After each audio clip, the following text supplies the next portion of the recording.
2024 সালের প্রিয় এইচএসসি শিক্ষার্থীবৃন্দু, আসসালামু আলাইকুম। আশা করি সবাই ভালো আছেন। তো দেখতে দেখতে আপনাদের প্রায় পরীক্ষার রেজাল্ট দেওয়ার সময় চলে এসেছে। তো অনেকেই থাম্বনেল দেখে বুঝে গেছেন আজকের ভিডিওটা কোন টপিকের উপর।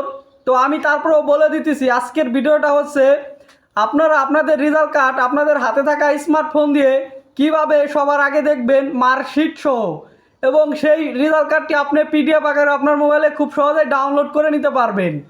আজকে আমি দুইটা পদ্ধতি দেখাই দিব, যে দুইটা পদ্ধতিতে আপনি খুব সহজেই আপনার এসএসসির রেজাল্ট কার্ডটা মার্কশিট সহ দেখতে পারবেন এবং সেটা ডাউনলোড করতে পারবেন। একটা পদ্ধতি দেখাবো না, দুইটা পদ্ধতি দেখাবো, আপনি একটা না একটা পদ্ধতিতে দেখতেই পারবেন। একটা দেখাবো আপনি কিভাবে গুগল ক্রোম ব্রাউজার অথবা ওয়েবসাইটে যায় কিভাবে রেজাল্ট কার্ড দেখবেন মোবাইল দিয়েই। আরেকটা দেখাবো একটা অ্যাপের সাহায্যে আপনি কিভাবে দেখবেন, কারণ অনেক সময় ওয়েবসাইটে অনেক ভিড় থাকে, তখন জ্যাম হয়ে যায়, ওয়েবসাইটে দেখা যায় না। তাই আমি দুইটা পদ্ধতি দেখাবো। তাই ভিডিওটা একটু লেন্দি হতে পারে, কেউ টানাটানি করে দেখবেন না, শুরু থেকে শেষ পর্যন্ত দেখতে থাকুন। তো আমাদের চ্যানেলে বা ফেসবুক পেজে প্রতিনিয়ত এরকম টেক রিলেটেড বা মোবাইল রিলেটেড সেটিং বা টিপস ভিডিও আপলোডিং করা হয়। তো আপনি যদি আমাদের চ্যানেলে নতুন দর্শক হয়ে থাকেন তাহলে অবশ্যই চ্যানেলটাকে সাবস্ক্রাইব করে দিবেন। আর ভিডিওটা যদি ফেসবুক পেজ থেকে দেখে থাকেন তাহলে অবশ্যই পেজটাকে ফলো করে দিবেন। আর ভিডিওতে যারা এখনও লাইক করেন নাই অবশ্যই ভিডিওতে একটা লাইক করে দিবেন। তো চলুন আর কথা না বাড়িয়ে মোবাইল স্ক্রিনে চলে যাই। চলে আসলাম মোবাইল স্ক্রিনে। মোবাইল থেকে আমরা সবাই চলে যাব আমাদের গুগল ক্রোম ব্রাউজারে। তো আমি আগে ব্রাউজার দিয়েই দেখাই। তো গুগল ক্রোম ব্রাউজারটা কিন্তু আমাদের সবার মোবাইলেই আছে। তো আমি হাইলাইট করে দেখাইতেছি। এই গুগল ক্রোম ব্রাউজারে একটা ক্লিক করব, এরপর এরকম একটা ইন্টারফেস চলে আসবে। এখান থেকে আমরা এই সার্চ অপশনে ক্লিক করব। ক্লিক করে এখানে লিখব eboardresult.com। তো আমার এখানে এই যে আমি লিখে রেখেছি দেখুন। তারপরেও আমি আরেকবার লিখে দেখাইতেছি আপনাদের কিভাবে লিখতে হবে। প্রথমে লিখবেন তারপরে একটা স্পেস দিবেন, তারপরে লিখবেন BORD বোর্ড, তারপর আবার একটা স্পেস দিবেন, তারপরে লিখবেন রেজাল্ট RESULT রেজাল্ট লিখে একটা ডট দিয়ে তারপরে একটা স্পেস দিবেন, তারা লিখবেন COM লিখে কিবোর্ড থেকে সার্চ অপশনে ক্লিক করে সার্চ করবেন। সার্চ করলে অনেকগুলো ওয়েবসাইট আপনাদের মাঝে চলে আসবে।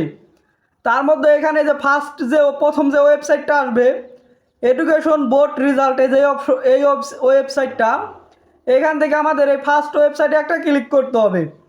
ক্লিক করলে এরকম একটা ইন্টারফেস চলে আসবে। তো আমি আপনাদেরকে বোঝানোর সাথে একটু জুম করি, জুম করে দেখাইতেছি, এই জন্য এরকম দেখাইতেছে। তো এখানে আপনারা একটা অপশন পেয়ে যাবেন এক্সামিনেশন। এখান থেকে এই এক্সামিনেশন এই যে ঘরে একটা ক্লিক করবেন।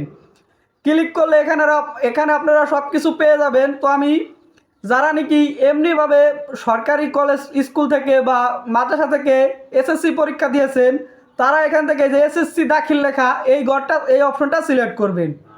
আর যারা কারিগরি শিক্ষা বোর্ডের আন্ডারে এসএসসি পরীক্ষা দিয়েছেন তারা এখান থেকে যে এসএসসি ভোকেশনাল লেখা এই অপশনটা সিলেক্ট করবেন। তো যাই হোক আপনারা আপনাদের মতো এভাবে সিলেক্ট করে দিবেন। তারপরে যে ঘরটা রয়েছে আমরা দেখতে পাচ্ছি এই যে ইয়ার লেখা। তো এখান থেকে আমাদের শিক্ষা বছরটা সিলেক্ট করতে হবে। এর জন্য আমরা এই ঘরে একটা ক্লিক করব। ক্লিক করে এখানে আমাদের শিক্ষা বছর হবে 2024 সালটা এখান থেকে আপনারা সিলেক্ট করবেন।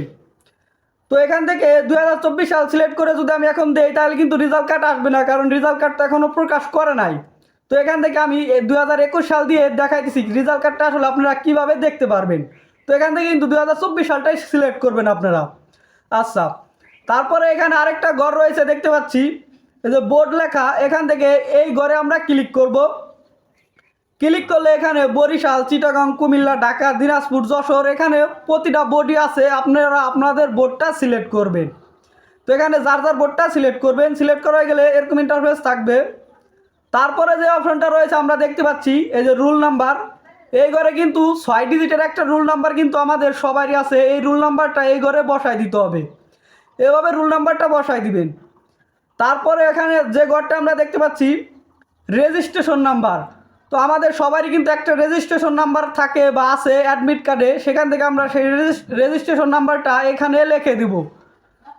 তো এখানে একদম নির্ভুল ইনফরমেশন দিব, সব কিছু দেওয়া হয়ে গেলে তারপর আরেকটা ঘর দেখতে পাচ্ছি। এই ঘরে আমাদেরকে একটা যোগফলের সমাধান লিখতে হবে। তো যোগফলটা থাকবে এই যে এইখানে। যেমন আমাকে 9 আর 3 যোগ করতে দিয়েছে, আপনাকে কিন্তু অন্য অন্যতাও দিতে পারে, যেমন 5 আর 2 দিতে পারে, 7 আর 3 দিতে পারে। তো যাই হোক একটা যোগফল দিবে, যোগফলটা যোগ করে কত হয় সে তো আপনাকে এই যে এই ঘরে এইভাবে লিখে দিতে হবে। যেমন আমার 9 আর 3 যোগ করে 12 হয়, আমি 12 ঘরে লিখে দিছি, তারপরে এই সাবমিট অপশনে ক্লিক করব। ক্লিক করে দিলেই কিন্তু আমাদের রেজাল্ট কার্ডটা চলে আসবে। এই যে এখানে দেখুন আপনি কোন সাবজেক্টে কত গ্রেড পেয়েছেন সব দেখাবে, এবং এখানে জিপিএ কত পাইছেন সেটাও কিন্তু এখানে দেখাবে। যাই হোক আপনি আপনার রেজাল্ট কার্ডটা এখানে দেখতে পারবেন, বাট এটা কিন্তু ডাউনলোড বা ইনস্টল করতে পারবেন না। তো আমি ভিডিওর শুরুতেই বলেছিলাম আপনারা রেজাল্ট কার্ড মার্কশিট সহ পেয়ে গেছেন বা দেখতে পারবেন, ডাউনলোড ইনস্টল করতে পারবেন। তো ওইটা হচ্ছে দ্বিতীয় পদ্ধতি।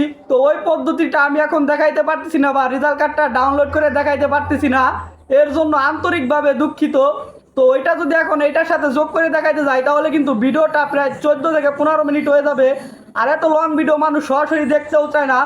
তো ওইটা আমি আলাদা আরও একটা পার্ট নিয়ে আসবো, ওইটা আরেকটা অ্যাপস দিয়ে দেখাই দিব, এবং ওইখানে আপনারা মার্কশিট সহ পেয়ে যাবেন, এবং এসএমএস এর মাধ্যমে আপনারা আপনাদের রেজাল্ট কার্ডটা ওইখান থেকে দেখতে পারবেন, এবং ওইখান থেকে আপনারা পিডিএফ সহ ডাউনলোড করতে পারবেন। তো ওইটা আমি দ্বিতীয় পার্ট আকারে আপলোডিং করব। তো আজকের মতো আপনাদের রেজাল্ট যেন ভালো হয় এই দোয়া রেখে এই ভিডিওটা আমি এইখানেই শেষ করছি। দেখা হচ্ছে দ্বিতীয় পার্টে।